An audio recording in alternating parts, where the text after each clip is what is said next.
আসসালামু আলাইকুম, welcome back my daily blog. আজকে আমি মরিচগুলা পিষে নিয়েছি। তারপরে আগে থেকে মাংসগুলো ধুয়ে কেটে বেছে নিয়েছিলাম, এখন দিয়ে দিয়েছি।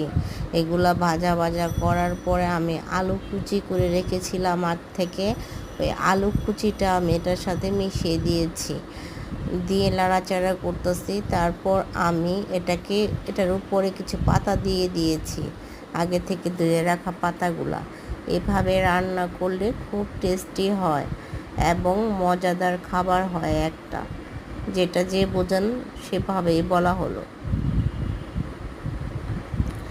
আমার কাছে এভাবে খেতে খুব ভালো লাগে, একটু খাবার হলো মজা হয়। অনেকগুলো একসাথে রান্নলে মজাটা কম লাগে, এগুলো এমনি রাঁধতে হয়।